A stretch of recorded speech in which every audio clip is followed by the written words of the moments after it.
खरंच 18 तासची गरज असते का? नाही प्रियंका, कसं आहे की 18 तास अभ्यास हा माणूस करूच शकत नाही. जोपर्यंत तो काहीतरी त्याला डिवाइन एनर्जी मिळते ना, तोपर्यंत मला नाही वाटत की करू शकेल.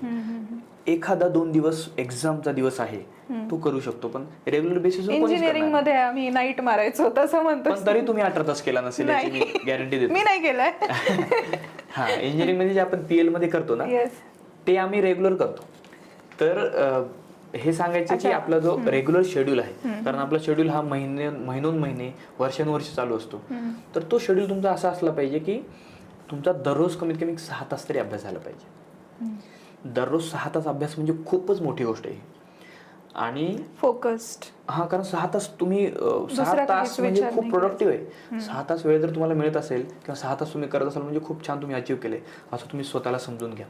आणि एक्झामचा जो काळ येतो, एक्झामच्या 2 महिने आधी वगैरे, तेव्हा आपसुक आपले 8 तास होतात, 10 तास होतात त्या 3 महिन्यांमध्ये. आता माझं पण तसंच व्हायचं.